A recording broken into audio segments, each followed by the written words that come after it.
Hi everyone, I'm here with Erica from the Floral Boutique in Carleton Place. Hi Erica, how you doing today? Hi, good. How are you? Good, good. We have another sunny day. Yeah, it's beautiful. Erica, tell me a little bit about the history of the Floral Boutique and how you came to be where you are in Carleton Place. I graduated from Algonquin College with my floral diploma. It was a year-long program, and then started working in 2000 as a florist within Ottawa, and then had done a few. I had basically been a florist for uh, about 12 years.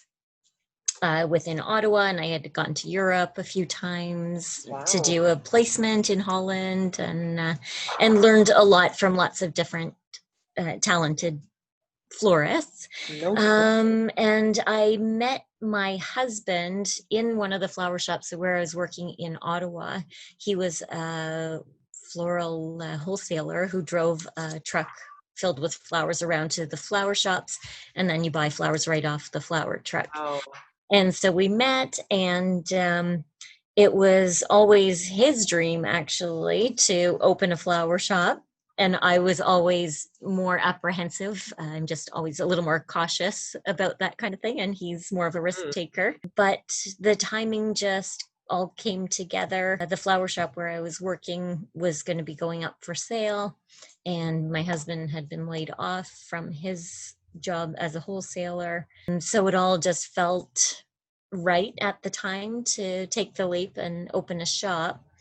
And my husband's family were living out in Carleton Place and Ashton, so we were familiar with the area, knew that the new highway was going to bring more traffic and grow the community. Yeah, so we found a little shop downtown on Bridge Street that was for rent, and yeah, we signed our lease on our way to camping for our first year anniversary Oh camping wow. trip. Yeah, we signed the lease and then went Oh, so camping for the nice. weekend. So yeah. So that's how we ended up in Carleton Place. Yeah, Wow. yeah.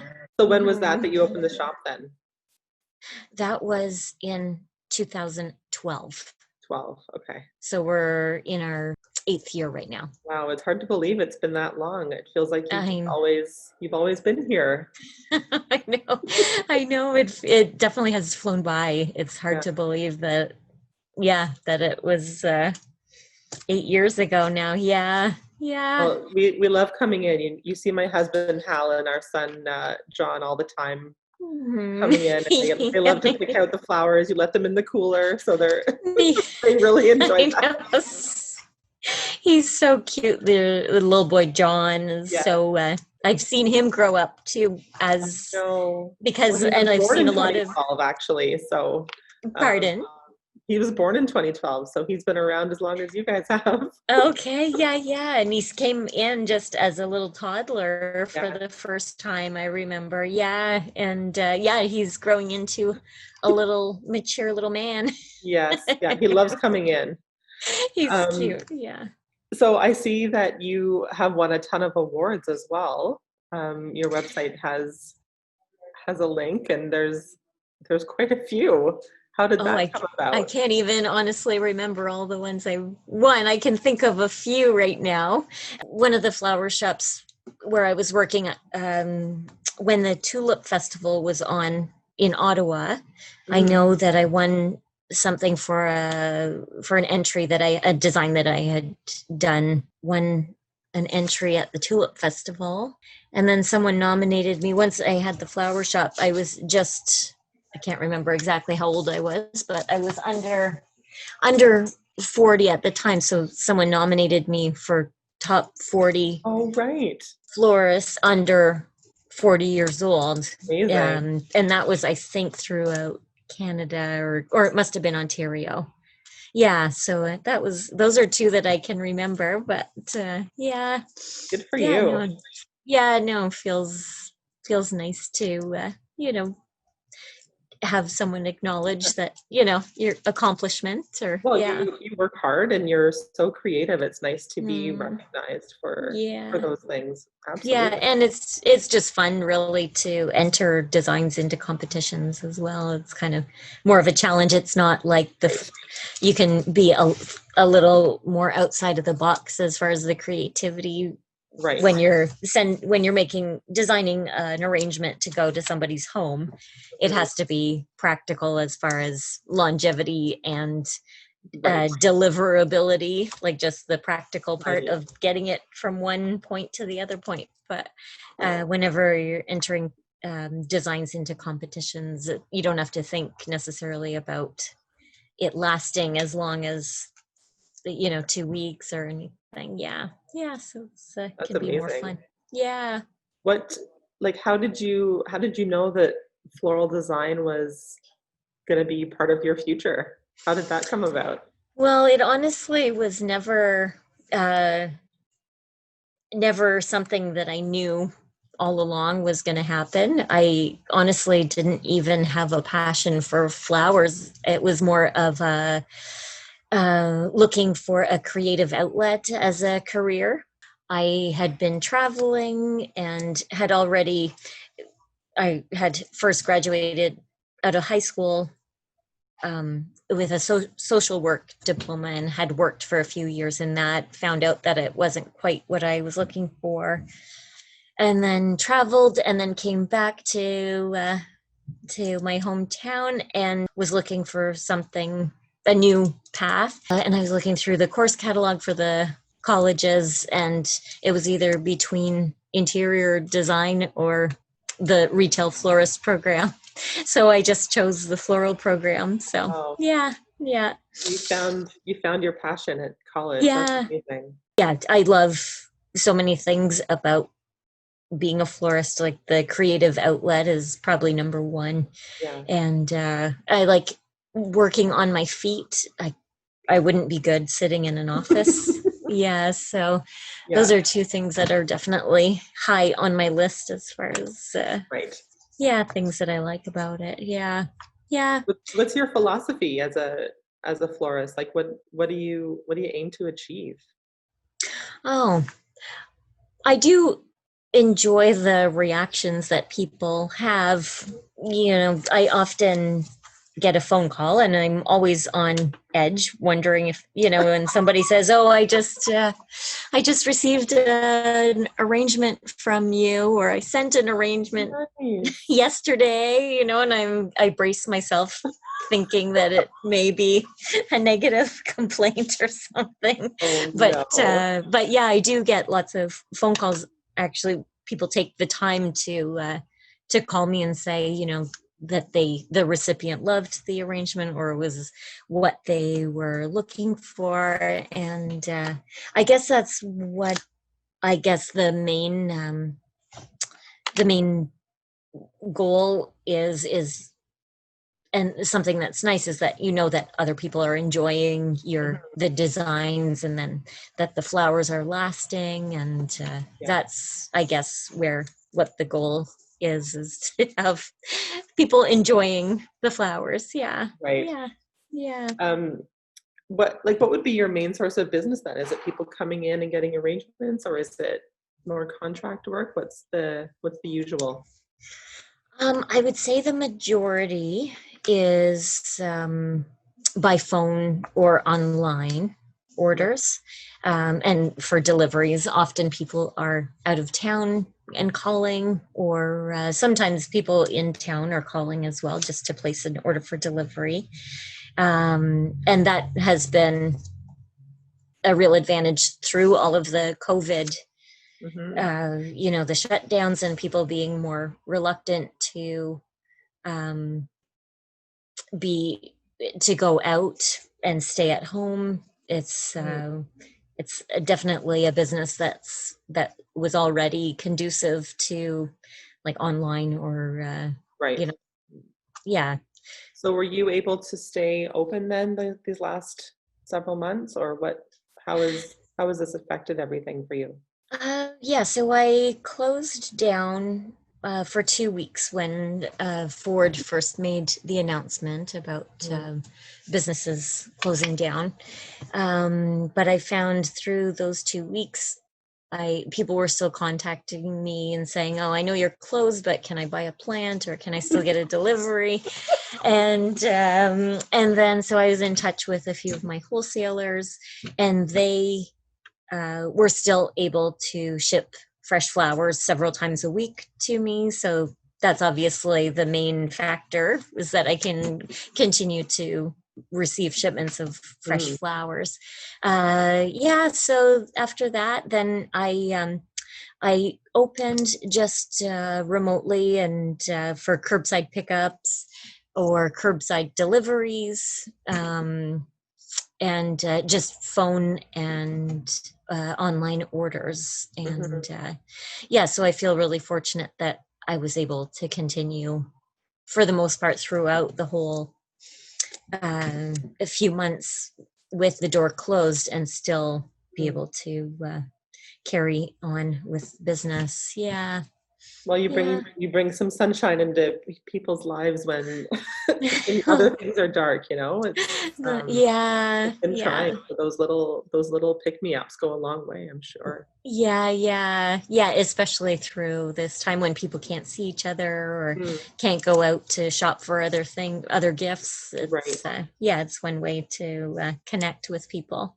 right. Yeah, What yeah. about, weddings, since those are all canceled? Has that been an impact on you as well, or Yes, it might just postpone some of the weddings to next year. So Mhm, I did have several weddings booked already for the summer, the typical like table centers right. and, 4 or 5 bridesmaid bouquets.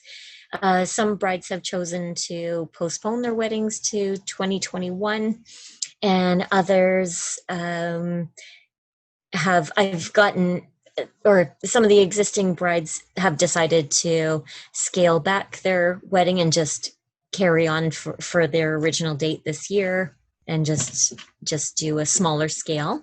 Yeah. But I've also actually acquired quite a few new weddings that are much smaller, like just a single bouquet and maybe a boutonniere, Right. for brides and grooms have decided just to elope. I've had a few people just order their bouquet a few days ahead and say, "We're just doing a small ceremony, surprising our family. So when they arrive, then we're just gonna surprise them and be Oh, getting married." so And yeah, sweet. so yeah, so it's kind of interesting. Yeah, I've Everyone's working actually, around it. yeah, and making the most of it. And that's yeah, it is what it is, so you might as well Mhm. find the silver lining and Yeah, not let it completely, we have to alter our lives a little bit, but it's not all bad. Hmm. Yeah.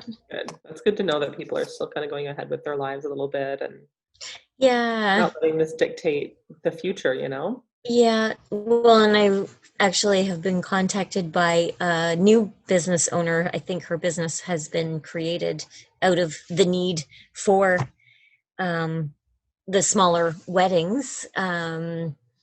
Yeah, she contacted me, and I guess they're catering to brides, like elopement kind of brides, and they're hosting four small weddings a day at Okay. a local venue, and then they're going to share the same kind of floral backdrop Oh, no during the way. ceremony. And yeah, so it's kind of almost like a Vegas kind of a Right. situation.